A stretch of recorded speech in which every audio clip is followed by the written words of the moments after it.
You pull me deep, both feet. I would drown for your love, and what's wrong with me? I'm underwater, don't wanna breathe. I would drown for your love and then repeat. Baby, pull me deep, deep, deep, deep. I would drown for your love and baby, pull me deep, deep, deep, deep. I don't wanna breathe.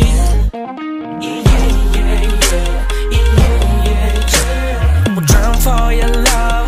I would drown for your love. Yeah, yeah, yeah, yeah, yeah, yeah, yeah. I would drown for your love. Ooh. You pull me deep, both feet. I would drown for your love, and what's wrong with me? I'm underwater, don't wanna breathe. I would drown for your love and then retrieve. You pull me deep, both feet. I would drown for your love, and what's wrong with me? I'm underwater, don't wanna breathe. I would drown for your love and then repeat. Baby, pull me deep, deep, deep, deep. I would drown for your love and baby, pull me deep, deep, deep, deep. I don't wanna breathe.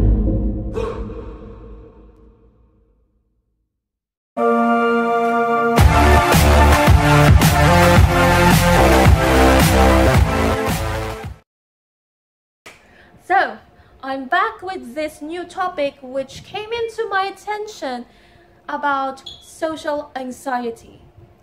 Having difficulty talking with people, especially new people that you wish to talk, but you have the setbacks, you have boundaries that that you cannot talk. You can talk, but at the back of your mind you can't. So, speaking of, I've watched this, I attended this virtual live stream, 20-minute live stream by Brogliebox. Shout out to Brogliebox. Hello there. Hope you guys watched this. If you guys watched, you're welcome. You're welcome to watch this video. And of course, to connect to that story, speaking of, one of my favorite Big Time Rush member, Logan Henderson, is there. Guess what? As a solid rusher and Logan Henderson fanatic, I had this curiosity bug to submit a question before the live stream proper with this one.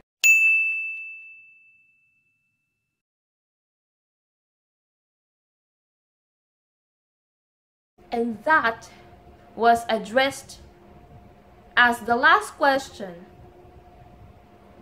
to Logan Henderson himself. So, for no further ado, we will watch this video together.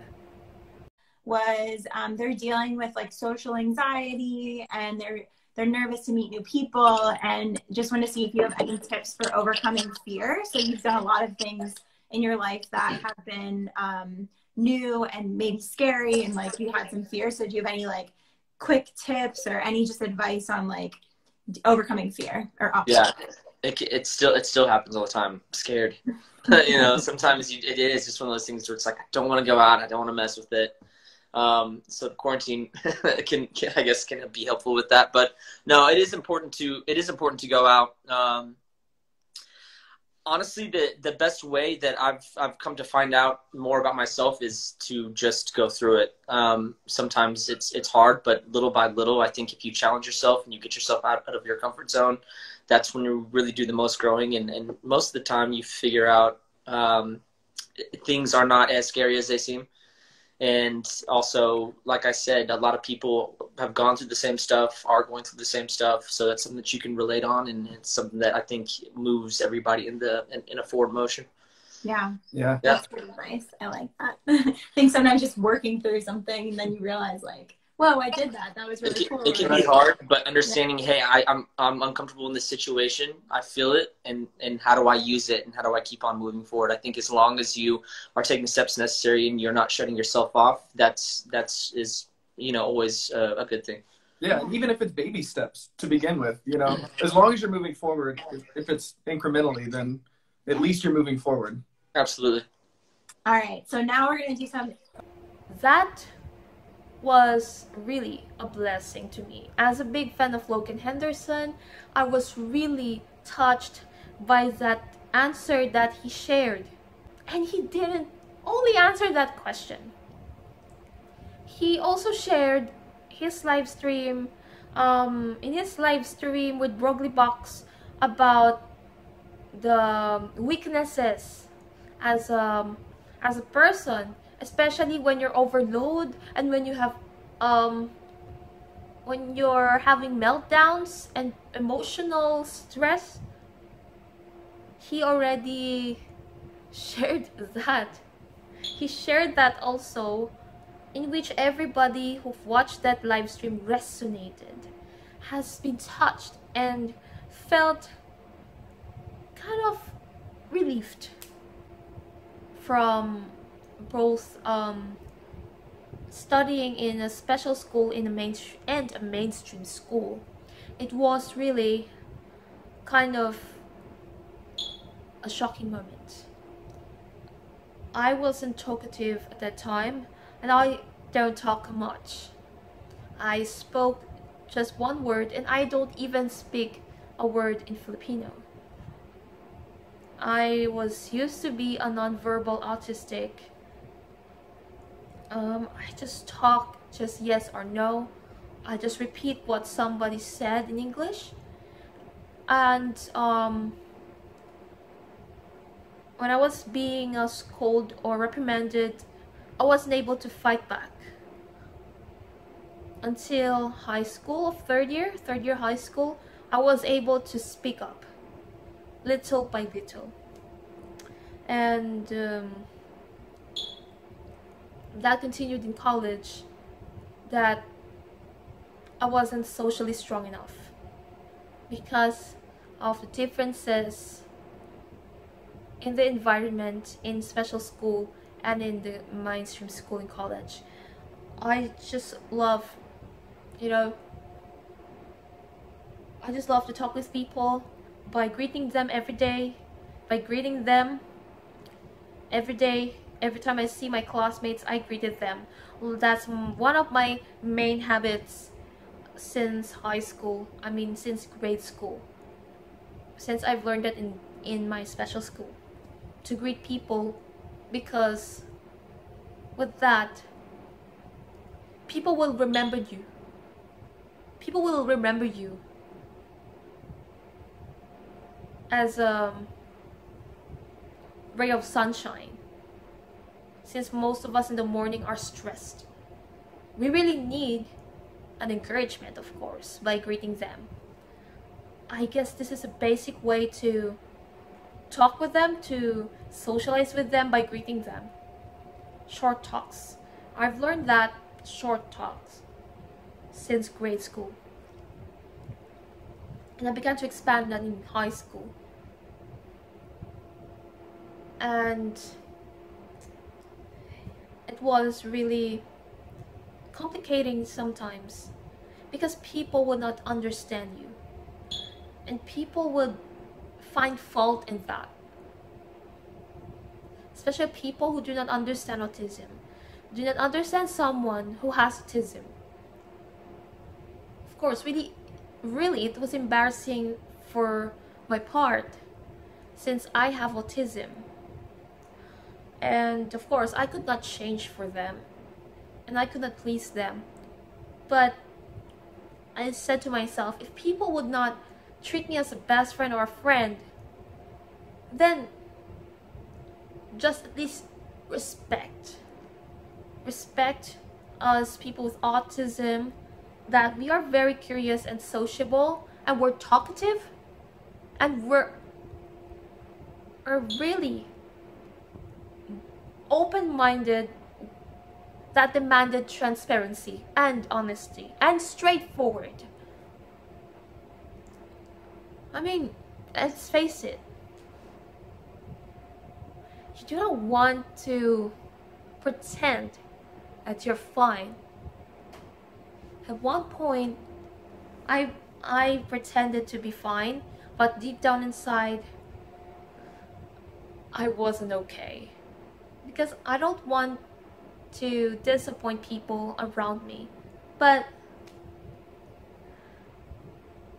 with now, it taught me to be honest on my feelings, especially to somebody who is really close to you.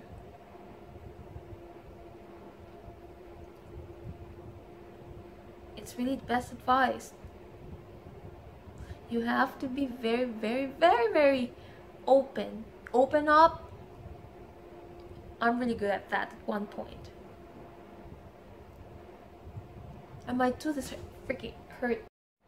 The other experience behind my experience with social anxiety was during the time that I lost kind of interest to talk with people. Especially there are people, there are students out there, sadly to say, they mistreated you like crap. In which I got used to it since college. But I just don't want to be affected by that, just to keep things forward, just to keep things clear. But I still continue to be more humble and keep talking with people, even if it's really painful. Dealing with people, dealing with students specifically who do not understand someone who has autism. There's a big twist in that.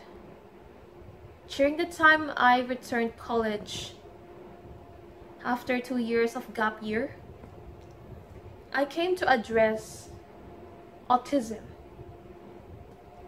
with this question: are you empowered by your teachers or your professors? And if I could still remember that, I answer this: yes, I feel empowered by my professors because they are the ones who will give you proper directions and to encourage you day to day to improve yourself and work on those mistakes as a lifelong lesson. I know it's not that accurate, but this is the answers that I remembered when I answered that question. That was really a relevant encouragement to me as a person with autism. Even if I had difficulty talking with them, joining choirs is really essential to me, since I am a singer by talent, I am a vocalist by talent, and I'm a chorister by talent, and a music student by nature. Joining choirs are a big help. Joining choirs, socializing with them for music is a big help. Especially, I have aspirations to be a choral director someday, following the footsteps of choir directors I've worked with and the choir directors that I've really looked up to. By directing the interpretation, the musicality, and the direction for the songs that I would love to conduct. The songs that I'm conducting, that I wish to conduct was all about autism. Because you would learn to socialize with choir members in a very special way. From hand movements, musical notes, and encouragements, and teaching techniques, rehearsal techniques. And that's what I imagined. If one day I could have a chance to conduct a choir with the music that I wish to conduct for, the music that I wish to conduct for this choir itself. Going back to the choir experience, excuse me. Going back to the choir experience, it was challenging since I was the only choir member who has autism. I will encounter misunderstanding and mistreatment until at this point that I realized that my mission is really clear. That joining a choir is really part of my training, also as an advocate for autism spectrum. Because we are after inclusivity and equality and unity. You are not there to be popular and to have seniority. You're there to motivate one another and teach one another what's the best for the group. And during the town hall meeting, I stood up and spoke about PWDs, persons with disabilities. I stood up without hesitating about this. It is one of the things I did to conquer my fear, not only as a chorister of the church choir, but also as a person with autism who is also a self-advocate. Because I've seen that PWDs needed love to socialize with people and share stories, just like what I did. And to strengthen my social skills, I attended this training, this seminar on how to be a very effective presenter. It was a very special thing to do since I have fear in talking with people. I love to be spontaneous even if I stop and go, I stuttered, and even eat words. Rather than all of my words are scripted. Yes, I could do scripted stuff, but in this case, I want to have a heart-to-heart talk.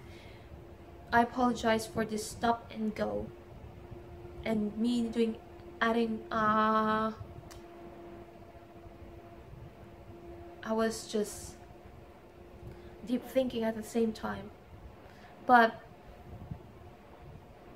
those are the things I've learned. It really motivated me to improve more. Until at this point, during the pandemic, I've begun to talk. Not talking necessarily. I began to share appreciation to actors that I really love, in which I was so happy. I was blessed, because that is also a basic practice to improve social skills. Simply appreciating people for their work, for their hard work, especially pandemic, that they don't have enough support for day-to-day lives, but spiritual support from the people who have witnessed their hard work, specifically in the entertainment industry. I realized that these blessings, out of fear, I really want to give thanks to those actors and singers that I've admired. I've really loved it because it will enlighten your heart and your mind, rather than judging them or cyberbullying them or do bashing them. You encourage them to continue their good works by a simple kindness of appreciation, in which I realized it was more than a special, more than special. It is a commitment, because at the end of the day, you will remember for your kindness, for your encouragement. And then who knows? It is one of my lessons that I've learned during pandemic. At this time of pandemic, dealing with social anxiety, sharing to them my appreciation for Instagram stories. And also, not only Instagram stories, but Facebook. If there's saddest times, dark side, personal things to share, and there is problems, I was scared to talk things like this to people who I am close with. But if I got the chance, if my mind is on its strongest state, I would like to open up to the person that I'm really close with. My classmates, my colleagues, my choir conductor, even my aunties. Rather than collecting your sadness and negativity in yourself, it's really expensive to go on a therapy than to talk with people, your friends. It's free. And that's a big lesson that I've learned. That enlightened me as a person. Being honest with my feelings and not pretending that you're okay. It's okay not to be okay, like what the song said. And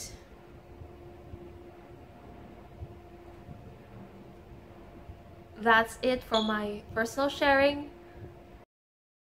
Hello everyone!